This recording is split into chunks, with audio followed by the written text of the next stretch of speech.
सबसे पहला खुलासा किया गया दिलीप जायसवाल पर, तो उस केस को इन्होंने बंद करा दिया था। हम लोगों ने हाईकोर्ट में उसको केस किया। दूसरा, मंगल पांडे पर कहा गया, तो मंगल पांडे के पत्नी का पूरा अकाउंट डिटेल 2.5 करोड़ रुपए।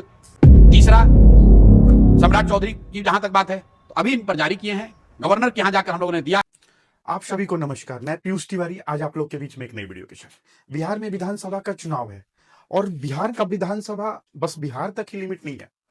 उत्तर प्रदेश में मायावती ने अपने पार्टी की पावर दिखाते हुए जो उन्होंने भीड़ को दिखाई, वो मानो जैसे ऐसा लग रहा था जैसे कि उत्तर प्रदेश में ही कोई विधानसभा का चुनाव आने वाला है। लेकिन मायावती की पार्टी बस उत्तर प्रदेश तक ही सीमित नहीं है, बिहार में भी कुछ सीटों पे उनका डायरेक्ट इम्पैक्ट पड़ता है।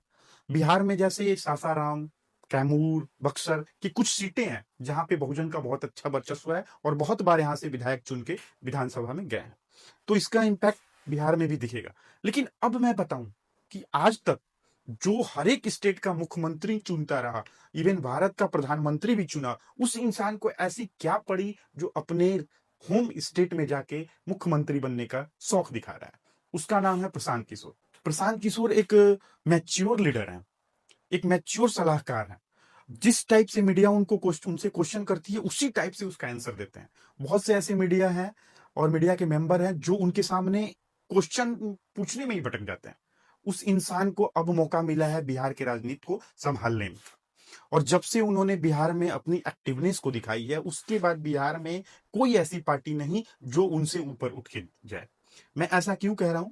क्योंकि हाल फिलहाल में भाजपा अभी एक्टिव हुई थी, लेकिन मानो जैसे इनका प्लान पहले ही से सेट था कि भाजपा जैसे एक्टिव होगी, भाजपा के टॉप लीडर को टारगेट करना, जिसमें से उनके उप मुख्यमंत्री चौधरी साहब, जो बहुत जाने माने हस्ती आजकल हो रखे हैं बिहार में, उनको सबसे पहले टारगेट किया। सम्राट चौधरी सम्राट चौधरी की जहां तक बात है, तो अभी इन पर जारी किए हैं, गवर्नर के यहां जाकर हम लोगों ने दिया है, प्राइम मिनिस्टर को लेटर लिखा है, और कोर्ट जैसे ही खुलेगा तो कोर्ट में भी जाएंगे। सम्राट चौधरी को इस कदर से उन्होंने पकड़ा कि किसी मीडिया के सामने वो अपने बातों का या उनके एलिगेशन, उनके ऊपर जो एलिगेशन लगे हैं उसको जस्टिफाई नहीं कर पा रहे हैं। उनके नाम से लेके, उनके डिग्री से लेके, उनके एजुकेशन से लेके, उनकी हर चीजों पे प्रशांत किशोर ने इतना दमदारी दिखाई कि शायद अब वो उठ नहीं पाएंगे, और नौबत ये आ गई कि भाजपा उनकी वजह से बिहार में अभी बैकफुट पे है। इवन प्रशांत किशोर ने उनको ये भी कह दिया कि ये साधु यादव के गैंग के एक गुंडा हुआ करते थे एक दौर में। तो उस लेवल पे जाके प्रशांत किशोर ने उन पे एलिगेशन लगाया। उसके बाद अशोक सिंह हो गए, तमाम बड़े नेता, मंगल पांडे हो गए, इन सबकी बोलती बंद कराने के बाद प्रशांत किशोर बिहार में एक मचे हुए नेता के साथ उभर रहे हैं। प्रशांत किशोर इतना ही नहीं, प्रशांत किशोर के लिए ये टाइम भी बहुत फेवरेबल है। मैं ऐसा क्यों कह रहा हूं? क्योंकि बिहार का चुनाव 2 चरण में है, एक 6 नवंबर और दूसरा 11 नवंबर, और इसी बीच दिवाली और छठ भी है। और प्रशांत किशोर शुरू से कहते हैं कि पलायन के विरुद्ध मैं ये इलेक्शन लड़ रहा हूं। किसी मां को अपने बेटे को बाहर भेजने की जरूरत नहीं है, मैं इतना कैपेबल बिहार को बना दूंगा। और ये दौर ऐसा है जब बिहार में पूरे देश की, जो बिहार के लोग हैं बाहर रहते हैं, वो पूरे लोग अपने घर जाते हैं इस छठ पूजा में। और ये जब लोग घर जाएंगे छठ पूजा में, और जब प्रशांत किशोर का कैंपेन होगा, तो मानो ये एक रामबाण होगा इस चुनाव में प्रशांत किशोर के लिए। तो ये एक बहुत अच्छा पल है, बहुत अच्छा टाइम है, फेवरेबल टाइम है। लेकिन इसके बाद मैं एक चीज और क्लियर करूंगा कि प्रशांत किशोर की तो ये एक पॉजिटिव वे में बातें रही, फेवरेबल बातें रही, लेकिन प्रशांत किशोर भी और दल की तरह ही कर रहे हैं। उन्होंने अभी 51 प्रत्याशी की सूची जारी की, जिसमें बड़े बड़े नाम थे, जिसमें अस्थाना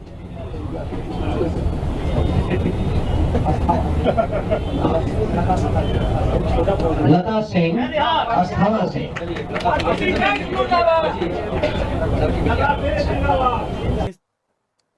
केसी सिन्हा का नाम था। वो बहुत एक मैच्योर टीचर, और केसी सिन्हा की बात ही मत करो आप, क्योंकि वो एक गणितज्ञ, मैथ में उनकी बुक्स थी, उनकी बुक्स हमने पढ़ी 11, 12, 10th में। तो एक वो बड़े एजुकेटेड पर्सन है, और ऑलरेडी पटना यूनिवर्सिटी के वाइस चांसलर भी रहे हैं, और उनका अपना एक अलग लेवल है। बट उसके अलावा आरसीपी सिंह जो है, इनकी बेटी को जब टिकट दिया गया, लता सिंह को, तो वहां पे नारे लगे आरसीपी सिंह मुर्दाबाद।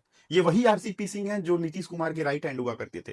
तो ये वही लोग फिर से इस पार्टी में आके और गंदगी फैला रहे हैं। तो और पार्टी और जनसुराज में कोई ज्यादा डिफरेंस नहीं बचेगा, क्योंकि और पार्टी सिंगर को टिकट देती है। ये भी रोहतास से जो करहगर सीट है, वहां से रितेश पांडे को इन्होंने सीट दिया। वो सीट ब्राह्मण बहुल्य मानी जाती है, लेकिन अब देखना होगा कि ये वही रितेश पांडे हैं जो बद्दे बद्दे गाने गाए हुए हैं, वल्गरिटी का सहारा लेके फेमस हुए हुए हैं। आप वैसे ही लोग को यहाँ प्रमोट कर रहे हो। इतना ही नहीं, आप पे कुछ और एलिगेशन लग रहे हैं। कर्पूरी ठाकुर के पोती को आपने टिकट दिया, तो आप भी कहीं ना कहीं परिवारवाद कर रहे हो। आरसीपी सिंह, कर्पूरी ठाकुर के फैमिली को आपने टिकट दिया, तो ये सब चीजें परिवारवाद की तरफ ले जा रही है।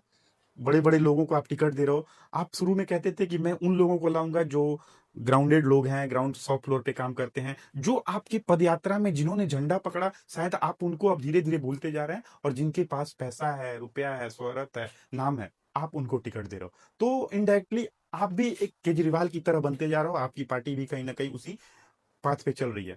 ये रहा बिहार की सरगर्मी और बिहार में गर्मी का रीजन।